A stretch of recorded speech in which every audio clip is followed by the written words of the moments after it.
السلام علیکم۔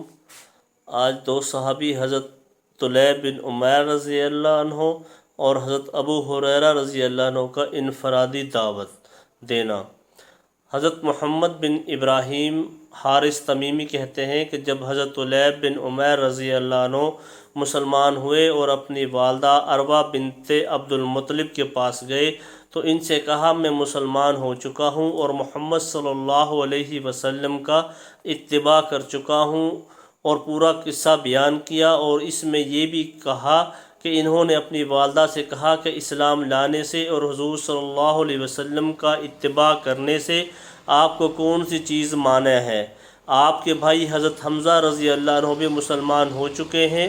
انہوں نے کہا میں اس انتظار میں ہوں کہ میری بہنیں کیا کرتی ہیں، میں بھی انہی کا ساتھ دوں گی۔ حضرت طلیب رضی اللہ عنہ کہتے ہیں میں نے کہا میں اللہ کا واسطہ دے کر آپ سے درخواست کرتا ہوں کہ آپ ضرور حضور صلی اللہ علیہ وسلم کی خدمت میں جائیں اور ان کو سلام کریں اور ان کی تصدیق کریں اور اس بات کی گواہی دیں کہ اللہ کے سوا کوئی معبود نہیں ہے۔ ان پر ایسا اثر پڑا کہ اسی وقت انہوں نے کلمہ شہادت پڑھ لیا۔ اس کے بعد وہ اپنی زبان سے حضور صلی اللہ علیہ وسلم کی بہت مدد کیا کرتی تھی اور اپنے بیٹے کو حضور صلی اللہ علیہ وسلم کی مدد کرنے اور آپ کے کام کو لے کر کھڑے ہو جانے کی ترغیب دیتی تھی۔ حضرت ابو سلمہ بن عبد الرحمن کہتے ہیں کہ حضرت طلیب بن عمیر رضی اللہ عنہ دار ارقم میں مسلمان ہوئے، پھر وہاں سے نکل کر اپنی والدہ عروہ بنت عبد المطلب کے پاس آئے اور ان سے کہا کہ میں محمد صلی اللہ علیہ وسلم کا اتباع کر چکا ہوں اور اللہ رب العزت کا فرما بردار بن چکا ہوں۔ ان کی والدہ نے کہا تمہاری مدد اور نصرت کے سب سے زیادہ حقدار تمہارے ماموزاد بھائی ہی ہیں۔ اللہ کی قسم اگر ہم عورتوں میں مردوں جیسی طاقت ہوتی تو ہم بھی آپ کا اتباع کرتی اور آپ کی طرف سے پورا دفاع کرتی۔ حضرت طلیب فرماتے ہیں کہ میں نے اپنی والدہ سے کہا اے اماں جان آپ کو کون سی چیز اسلام سے مانع ہے۔ دوسرا، حضرت ابو ہریرہ رضی اللہ عنہ کا انفرادی دعوت دینا۔ حضرت ابو ہریرہ رضی اللہ عنہ فرماتے ہیں کہ میری والدہ مشرکہ تھیں، میں ان کو اسلام کی دعوت دیا کرتا۔ ایک دن میں نے ان کو دعوت دی، انہوں نے مجھے حضور صلی اللہ علیہ وسلم کے بارے میں بڑی ناگوار باتیں سنائیں۔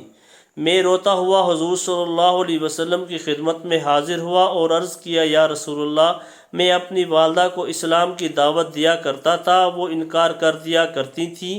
آج میں نے ان کو دعوت دی، انہوں نے مجھے آپ صلی اللہ علیہ وسلم کے بارے میں بڑی ناگوار باتیں کہیں۔ آپ صلی اللہ علیہ وسلم اللہ تعالیٰ سے دعا کریں کہ اللہ ابو ہریرہ کی والدہ کو ہدایت دے دے۔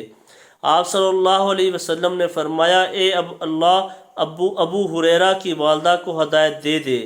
میں حضور صلی اللہ علیہ وسلم کی دعا لے کر خوشی خوشی گھر کو چلا۔ وہاں پہنچ کر میں نے دروازہ کھولنا چاہا لیکن وہ بند تھا۔ میری والدہ نے میرے قدموں کی آہٹ سن کر کہا ابو ہریرہ ذرا ٹھہرو، میں نے پانی کے گرنے کی آواز سنی، یعنی میری والدہ اسلام میں داخل ہونے کے لیے نہا رہی تھیں۔ میری والدہ نے کرتا پہن لیا اور جلدی میں دوپٹہ نہ اوڑھ سکیں اور دروازہ کھول کر کہا اے ابو ہریرہ اشہد ان لا الہ الا اللہ و اشہد ان محمد رسول اللہ۔ فرماتے ہیں کہ میں نے حضور صلی اللہ علیہ وسلم کی خدمت میں واپس آ کر آپ صلی اللہ علیہ وسلم کو بتایا۔ آپ صلی اللہ علیہ وسلم نے اللہ کا شکر ادا کیا اور دعائے خیر فرمائی۔ حضرت ابو ہریرہ رضی اللہ عنہ نے فرمایا اللہ کی قسم جو بھی مسلمان مرد عورت میرا نام سنتا وہ مجھ سے محبت کرنے لگ جاتا ہے۔ راوی کہتے ہیں کہ میں نے عرض کیا آپ کو اس کا کیسے پتہ چلتا ہے؟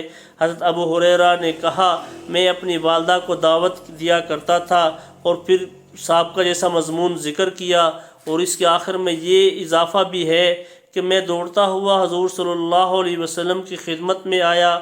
اب میں خوشی سے رو رہا تھا جیسے کہ پہلے میں غم سے رو رہا تھا۔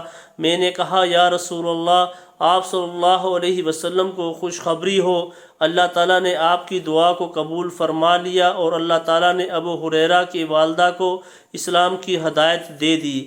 پھر میں نے کہا یا رسول اللہ، اللہ سے دعا کریں کہ اللہ میری اور میری والدہ کی محبت تمام مومن مردوں اور عورتوں کے دل میں اور ہر مومن مرد عورت کے دل میں ڈال دے۔ چنانچہ آپ صلی اللہ علیہ وسلم نے یہ دعا فرمائی، اے اللہ اپنے اس چھوٹے سے بندے اور اس کی والدہ کی محبت ہر مومن مرد اور عورت کے دل میں ڈال دے۔ چنانچہ جو بھی مسلمان مرد اور عورت میرا نام سنتا وہ مجھ سے محبت کرنے لگ جاتا۔ جو کچھ پڑھا اللہ تعالیٰ اس پر ہم سب کو عمل کی توفیق عطا فرمائے۔ السلام علیکم۔